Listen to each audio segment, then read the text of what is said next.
I'll never forget the way Nathan's face collapsed when he realized the dinner invitation wasn't a step toward forgiveness, but a stage for his final act. The terror washed over him in slow motion, his confident smirk disintegrating into a pale mask of dread. If there were an award for best performance by a husband who thought he got away with it, he would have swept every category without breaking a sweat. I still remember the chill of the hospital floor beneath my bare feet when I decided to leave earlier than planned. The doctors had finally given me the green light after 3 weeks of treatment for pneumonia that had nearly killed me. "Mrs. Carter, you're not fully recovered yet, but you can continue your recovery at home," Dr. Hayes had said with a smile that never quite reached her eyes. I was so eager to surprise Nathan, my husband of 8 years, that I didn't even call ahead. God, how I wished I had. The cab pulled up to our Victorian-style home in Charleston, the dream house we'd bought using part of my inheritance after my father passed away 2 years ago. I remember thinking how strangely quiet everything felt. Nathan's BMW was in the driveway, which wasn't unusual for a Tuesday afternoon. He often worked from home. What caught me off guard was my mother's Range Rover parked right behind it. Mom had been helping out since I got sick, supposedly checking on the house and sometimes bringing Nathan meals. She'd visited me in the hospital just yesterday without mentioning she'd stop by today, but I actually felt relieved at the thought of having them both there. It would make my surprise homecoming even better. I paid the driver and wheeled my small suitcase up the walkway, still feeling weak but energized by the idea of sleeping in my own bed that night.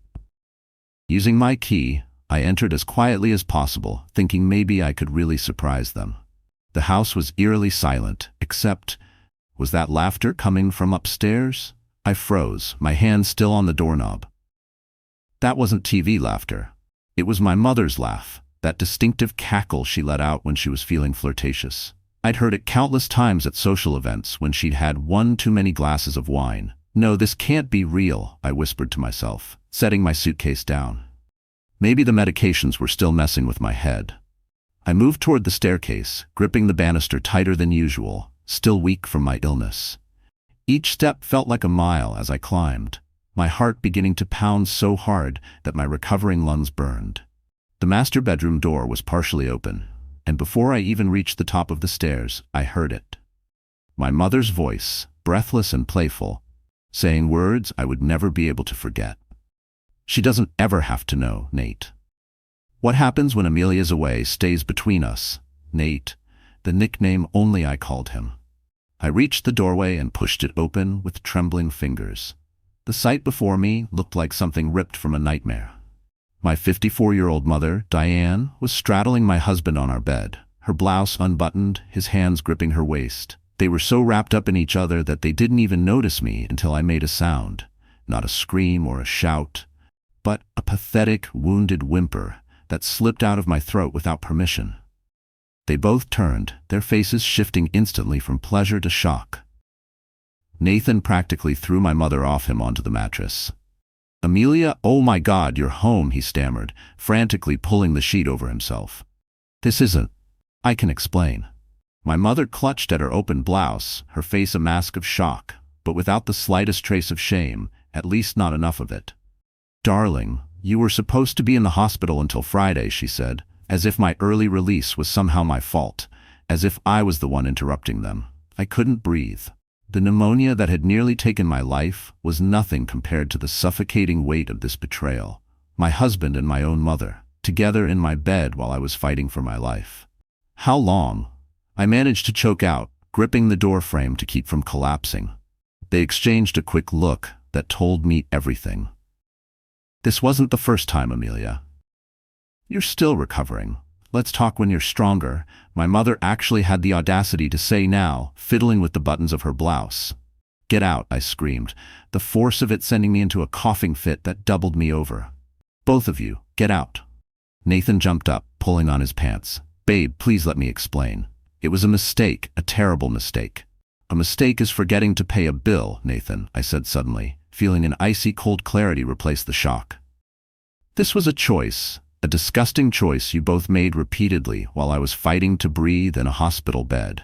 My mother stepped toward me, reaching out as if to comfort me, as if she had any right. "Amelia, sweetie, you're overwrought. You need to sit down before you collapse." I backed away from her touch like it was poison. "Don't you dare pretend to care about my health now.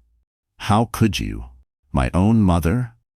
A surge of grief and fury twisted inside me, every memory of childhood hugs and whispered bedtime stories turning to ash. My chest ached with each shallow breath, not just from pneumonia, but from the raw, searing pain of knowing the two people I trusted most had been lying to my face. I wanted to scream until the walls cracked, until they felt even a fraction of the devastation clawing me apart from the inside. The look that passed between them confirmed my worst suspicions. I could see it in their eyes. This wasn't just a one-time thing. This had history. I turned and stumbled down the stairs, nearly falling in my weakened state. I could hear them both calling after me, making excuses, begging me to calm down and talk, but there was nothing to say, nothing that could undo what I'd seen or erase the betrayal slicing through me like glass. As I reached the bottom of the stairs, a wave of dizziness crashed over me, and I sank onto the last step, my body betraying me just like they had. I heard them coming down behind me, both frantically dressing. "Amelia, please, you're still sick." "Let me drive you back to the hospital," Nathan pleaded, reaching for me. I looked up at him. This man I'd loved since college. This man who had held my hand through my father's funeral. This man who had promised to love me in sickness and in health. And next to him stood my mother. The woman who taught me to be strong, to value myself, to never let anyone disrespect me. "Don't touch me," I whispered, too weak to shout anymore. "Either of you." In that moment, as I sat there trembling with fever and betrayal, something inside me hardened. I knew exactly what I was going to do. They thought I was weak. They thought they could take advantage of my illness, my trust. They had no idea what was coming.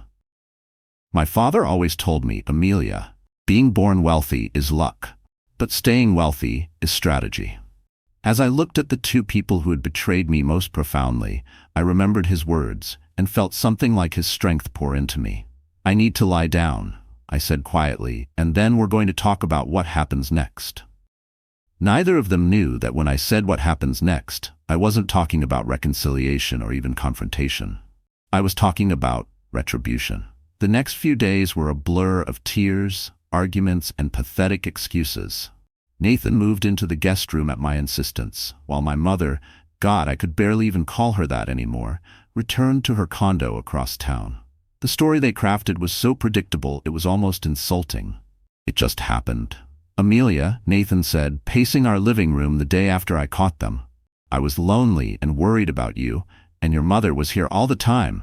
And one night we had too much wine and..." He trailed off, running his hands through his hair like he always did when he was lying. "And what, Nathan? You accidentally fell on top of my mother? For how long has this just happened?" My voice was hoarse from coughing and crying. He couldn't look me in the eye. "A few months. A few months." I did the math in my head. My pneumonia diagnosis had only been 3 weeks ago. This had started well before I got sick. It started at your father's memorial service. My mother confessed when she came over uninvited, bringing soup, as if chicken noodle could somehow fix what she'd shattered. We were both so devastated, Amelia. You were busy with the arrangements, and Nathan and I found comfort in talking about Richard. One thing led to another. My father's memorial, while I was organizing the service for my beloved dad, greeting mourners, making sure his favorite songs were played, my husband and my mother were what? Sneaking off to comfort each other. I threw the soup against the wall, watching it drip down the expensive wallpaper I'd chosen when we moved in. The crash gave me a brief, bitter satisfaction. My hands were shaking violently as I stood there, breathing in ragged gasps. The scent of chicken broth hung heavy in the air, nauseating and sour, mingling with the sharp sting of betrayal that burned deeper than any physical wound. I felt like I was drowning in a nightmare, each second stretching into an eternity of rage and heartbreak. "So you've been sleeping with my husband for almost 2 years?" I asked, my voice dangerously quiet, "since Dad died?" She had the decency to look ashamed. Then, not continuously. "We tried to stop many times. It's just..." "Get out," I said, pointing to the door. "I can't even look at you right now." Both of them kept coming back, though. Nathan, with flowers and empty promises that it would never happen again. My mother, with tears and reminders of everything she'd done for me, as if raising me gave her the right to sleep with my husband. They were so concerned with securing my forgiveness, so desperate to make themselves feel better, that neither of them noticed I was making phone calls when they weren't around. Neither questioned why I wanted my laptop, even though I was supposed to be resting. I spent a week pretending to consider their apologies, while secretly contacting my father's attorney, Robert Langley. Dad had always trusted Robert implicitly, and now I understood why. When I explained everything to him over a secure line, his response was measured but supportive. "Amelia, I'm deeply sorry for this betrayal. Your father would be outraged," he said, his voice grave. "What would you like to do?" That was the right question. Not "are you sure?" Not "maybe you should think about forgiveness." Just a straightforward acknowledgement that action was necessary. "I want to change my will and all my financial arrangements," I replied. "And I need to know exactly what my mother's financial situation is." Robert was silent for a moment. "Your mother's situation? May I ask why?" I took a deep breath. My father had left her well provided for, but I'd always wondered if there was more to it. She started living much more extravagantly after his death than she ever had when he was alive. Another pause. "Amelia, I think we should meet in person. There are some things about your parents' financial arrangements that, well, your father wanted you to know eventually." That conversation set everything in motion.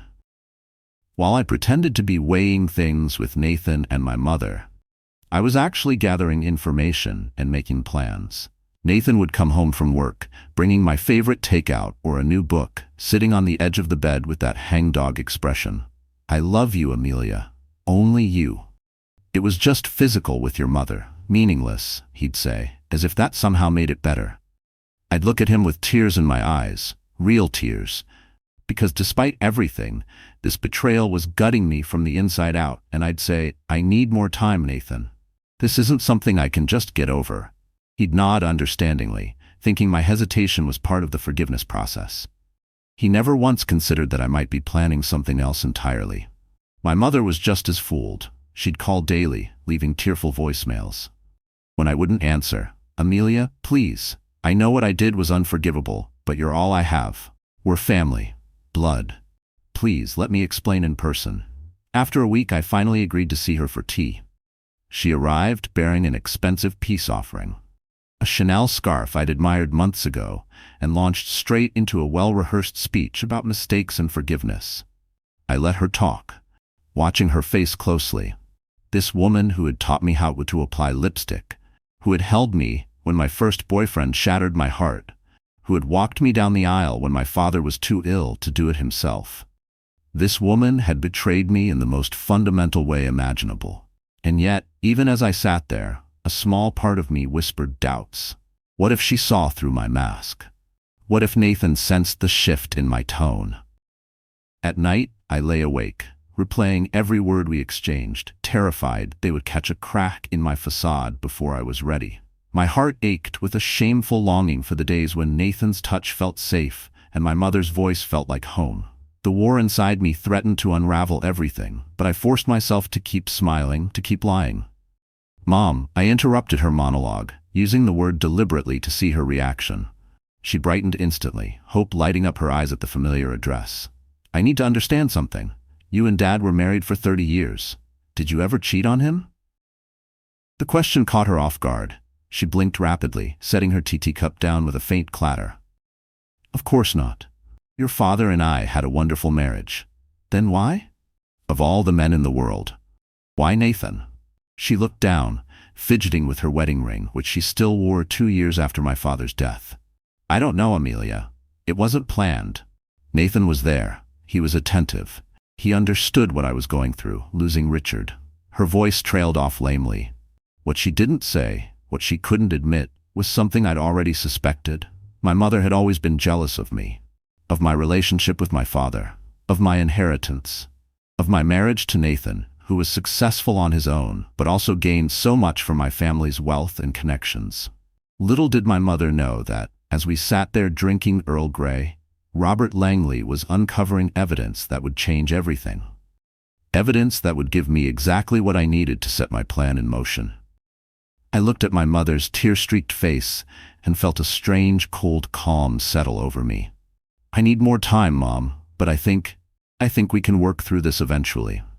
The relief on her face was unmistakable, and she reached across the table to squeeze my hand. "Oh, Amelia, thank you. You won't regret giving us another chance." She was wrong about that. They would both regret it deeply. I just needed a little more time to set everything up perfectly. The meeting with Robert Langley changed everything. His office always reminded me of my father. The same leather-bound books, the scent of expensive cologne and paper, the quiet competence that made you feel safer just by being there. "Amelia, I've completed the investigation you requested," he said, sliding a folder across his mahogany desk. "And I'm afraid the results are troubling." I opened the folder with steady hands. Inside were bank statements, property transfers, and legal documents that told a story my father had hidden from me. "Your mother was having an affair during your father's illness," Robert said gently. "Not with Nathan, but with your father's business partner, Edward Lane." I felt the blood drain from my face. Edward had been like an uncle to me growing up. He'd even been a pallbearer at Dad's funeral. "There's more," Robert continued. "Your father discovered the affair about 6 months before he died. He changed his will to significantly reduce your mother's inheritance, placing much of it in a secondary trust that you would control when you turned 35. I was 33 now. However, Robert said, his voice hardening, the updated will mysteriously disappeared after your father's death. The version that was executed was an older one, which left your mother with direct control of nearly 40% of the estate. I've always had suspicions, but no proof. My hands tightened on the folder. And now, Robert said with grim satisfaction, we have evidence that your mother and Edward conspired to hide the updated will. There are text messages, Amelia, explicit ones, discussing how to make sure the new will never saw the light of day. I thought I couldn't feel more betrayed, but I was wrong. My mother hadn't just cheated with my husband. She'd cheated on my dying father and potentially stolen millions from my inheritance. A hot wave of sickness rolled through me, bile rising in my throat as my mind flooded with images of my father lying weak in bed, trusting the woman he loved most while she plotted behind his back. The thought of him spending his last days believing in her devotion while she orchestrated this betrayal made my heart clench so violently it hurt to breathe. "What do we do?" I asked, my voice sounding distant even to my own ears. Robert leaned forward. "That depends on what you want, Amelia. We have enough evidence to challenge the will's execution, to potentially file criminal charges for fraud. But legal battles are messy, public, and can drag on for years." I sat back, thinking of my father, how he always preferred elegant solutions to brute force. "What would you suggest?" "A different approach," Robert said with a small smile. "One that gets you what you deserve without the mess of a court battle." Over the next hour, we outlined a plan that was both simple and devastating. First, I would change my own will, removing both Nathan and my mother as beneficiaries.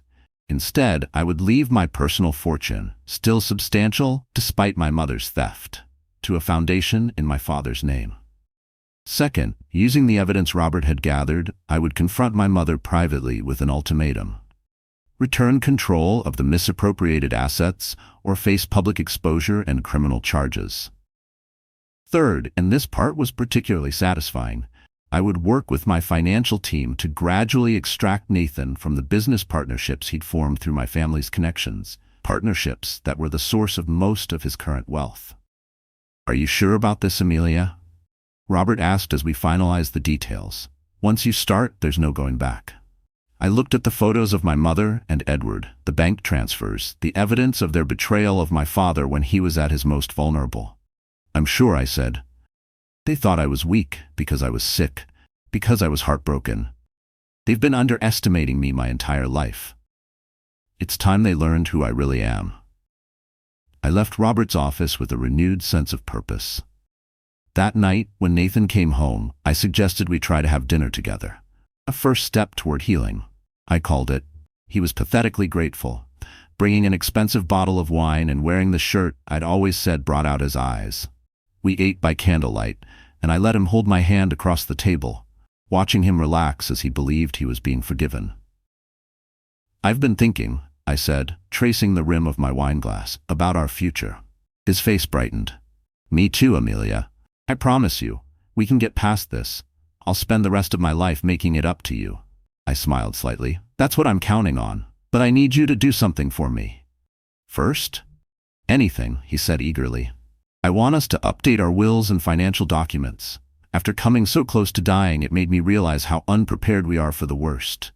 He blinked, clearly not expecting this turn in the conversation. "Our wills? Sure, if that would make you feel better. But you're fine now, right? The doctor said you've mostly recovered." "Mostly," I said, letting a hint of vulnerability creep into my voice. "But it scared me, Nathan, and with everything that's happened between us, I just want to know our affairs are in order. That we're taking care of each other, no matter what." He agreed readily, never realizing he was signing the first document of his own financial demise. The next day, I invited my mother for lunch. She seemed encouraged by our tea meeting and arrived with another peace offering, a photo album she'd put together of our happiest family memories. "I thought we could look at these together," she said hopefully. "Remember the good times?" I set the album aside. "Maybe later, Mom. First, I'd like to discuss something important with you, something about Dad." Her smile faltered. "What about your father?" "About his will, actually, and about Edward Lane." Her face went completely white. It was answer enough. "I know everything," I continued calmly. "About the affair, about the changed will, about how you made sure Dad's final wishes weren't honored." "Amelia, that's not—" "You don't understand," she stammered. "I understand perfectly." I cut her off. "You betrayed Dad when he was dying. You stole what he wanted me to have. And then, not satisfied with just betraying him, you decided to betray me too by sleeping with my husband." Tears welled in her eyes, but I was long past being moved by them. "What are you going to do?" she whispered. I slid a document across the table. "You're going to sign this. It transfers control of the disputed assets back to me as Dad intended. You'll keep enough to live comfortably, but nothing more. And if I don't?" she challenged, a flash of the manipulative woman beneath the maternal facade. "Then Robert Langley files charges for fraud and theft. Then every friend you have, every social connection you've cultivated, learns what you did to your dying husband, and then to your daughter. Then you lose everything anyway, plus your freedom and your reputation." She stared at me for a long moment, seeing something in my face she'd never seen before, the steel beneath the softness, the utter determination. She knew I wasn't bluffing. With a shaking hand, she signed the document. As she did, I felt no triumph, no satisfaction, just a hollow acknowledgement that justice was being served. My father had trusted me to carry his legacy, and now I would honor that trust. The trap was set. All that remained was to spring it at exactly the right moment. 3 weeks later, I invited both Nathan and my mother to our home for dinner. They arrived separately, both clearly confused by the joint invitation, but hopeful it signaled forgiveness. Nathan had spent the past weeks believing our marriage was on the mend, unaware that I'd been systematically removing him from my financial affairs. My mother had been subdued since signing the documents, watching me warily, but clinging to the possibility of reconciliation. I'd prepared the dining room carefully, my father's favorite classical music playing softly, his portrait prominently displayed, candles lit on the table he'd gifted us for our 5th anniversary. I wanted his presence to fill the room for what was about to happen. "Thank you both for coming," I said, as we sat down to the meal I'd had catered. I wasn't about to cook for them myself. I thought it was time we all talked together. They exchanged nervous glances. My mother took a large sip of wine. "Amelia, this is a good sign, isn't it?" Nathan ventured. "That you're ready to talk things through with both of us?" I smiled thinly, in a manner of speaking. The first course was served in uncomfortable silence. I waited until they'd both taken several bites before I spoke again. I'd been doing a lot of thinking these past weeks, about betrayal, about consequences, about what my father would have wanted me to do in this situation. My mother set down her fork with a clatter. "Amelia, I thought we had resolved—" "We resolved nothing," I cut her off. "You signed a document returning what you stole. That's not resolution, that's just the beginning." Nathan looked between us, confused. Stole? What are you talking about? So I told him everything, about my mother's affair with Edward, about the changed will, about the fraud she'd committed. His eyes widened with each revelation. You didn't know? I asked him, watching his reaction carefully. Of course not, he exclaimed. Amelia, I swear I knew nothing about any of this. My mother was staring daggers at me. This is private family business. There was no need to tell him. Oh, I think my husband deserves to know exactly who he's been sleeping with, I replied coldly. A woman who cheated on her dying husband and then stole from her own daughter.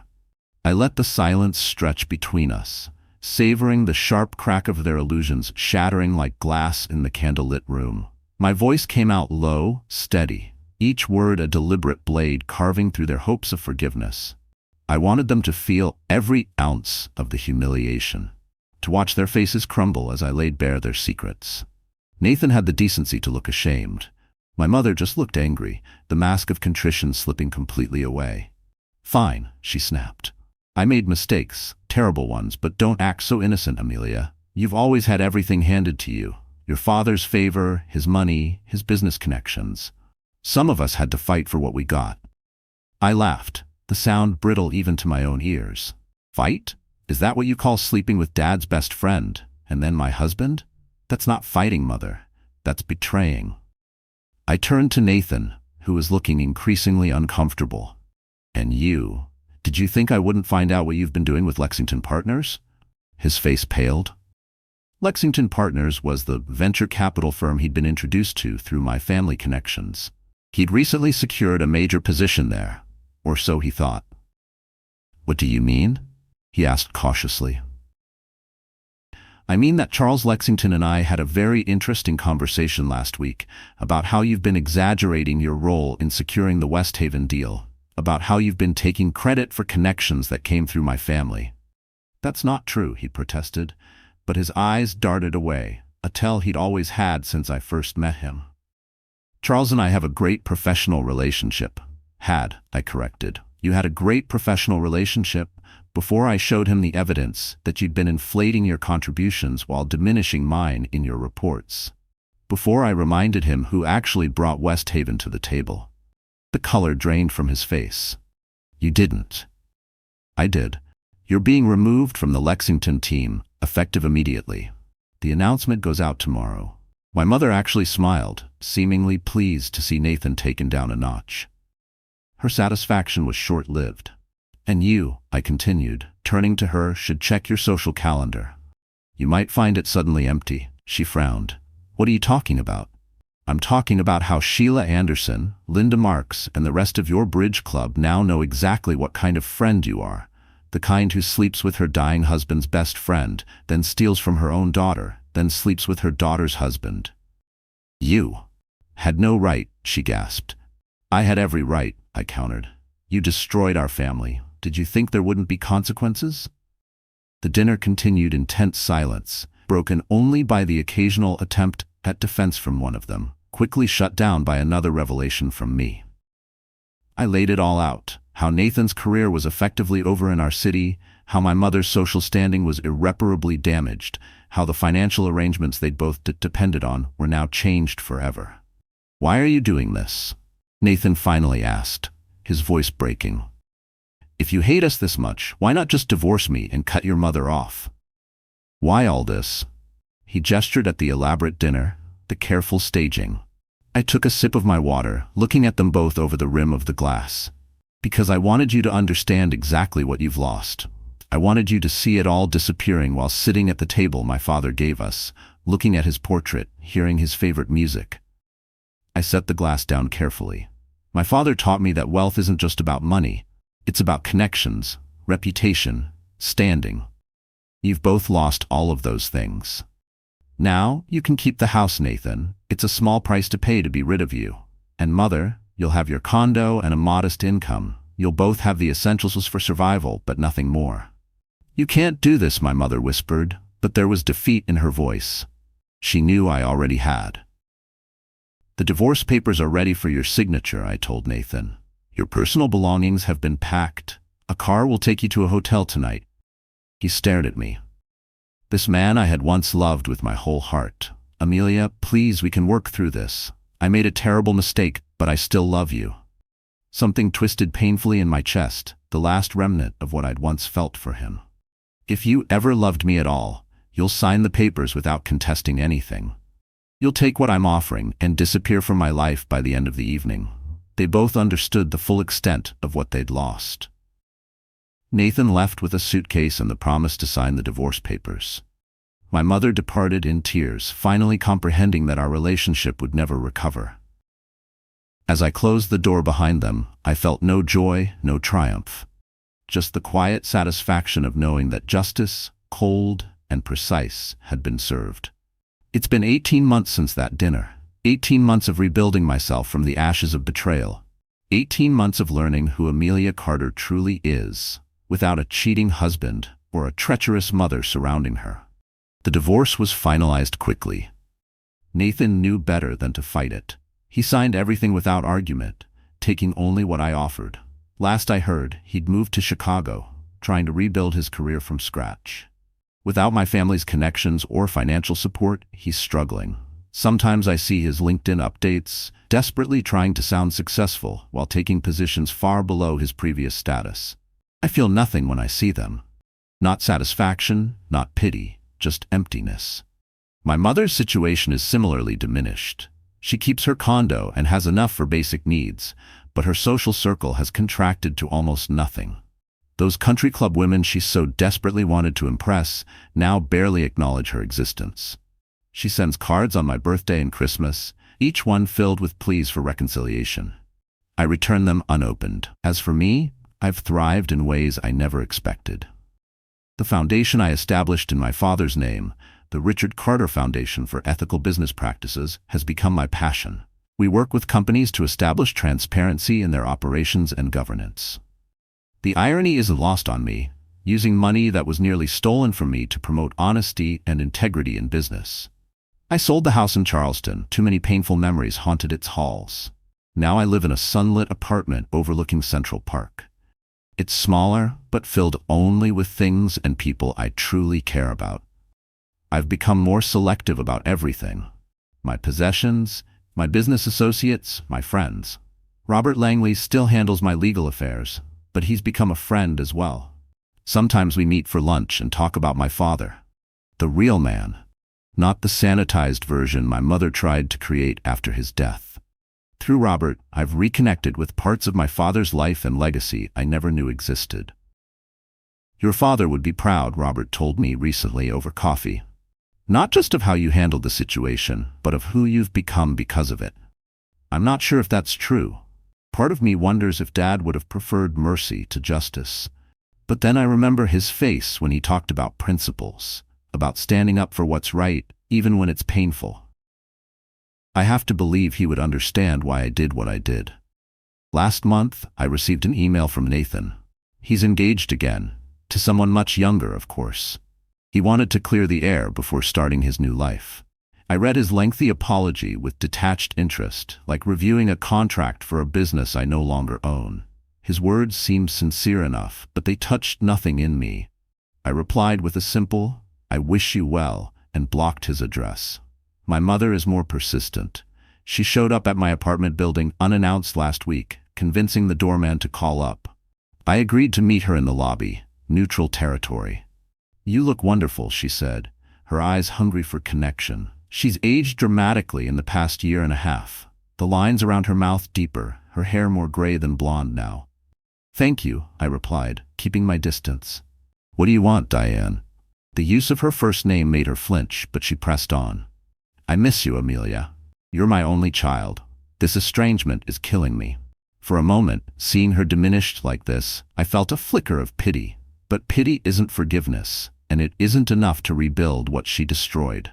You should have thought of that before you betrayed Dad, before you betrayed me. "Everyone makes mistakes," she pleaded. "Even you, Amelia. Someday you might need forgiveness too." I looked at her, really looked at her, for the first time in months. "You're right, everyone does make mistakes. But what you did wasn't a mistake. It was a series of calculated choices that prioritized your desires over the people who loved you." I turned to leave, then paused. "I don't hate you anymore. That's the best I can offer right now. It was true. The burning hatred had cooled, leaving behind a calm certainty that I'd done what needed to be done. I sleep well at night. I laugh often. I've even started dating again, cautiously, selectively, with my eyes wide open. Sometimes I look back at that day in the hospital when Dr. Hayes told me I could go home early. If I'd called ahead, if I'd stayed one more day, how different would my life be? I might still be married to a man who betrayed me at my most vulnerable. I might still be manipulated by a mother who saw me as competition rather than as a daughter. Instead, I'm standing on my own, stronger, wiser, and finally free from the web of lies they wove around me. Dear friend, sometimes life cracks us open in the most brutal ways, revealing truths we wish we could unsee. But remember this, what breaks you doesn't have to define you. It can forge you into someone stronger, someone who knows their worth beyond anyone's betrayal. As the Stoics remind us, you have power over your mind, not outside events. Realize this, and you will find strength. I hope Amelia's journey reminds you that even in the darkest moments, you can choose to rise, to reclaim your life, and to build something beautiful from the ashes of what was lost. You are stronger than you think, and you deserve a life where your worth can't be stolen. If this story moved you, please like, share, and subscribe so you don't miss more powerful stories like this.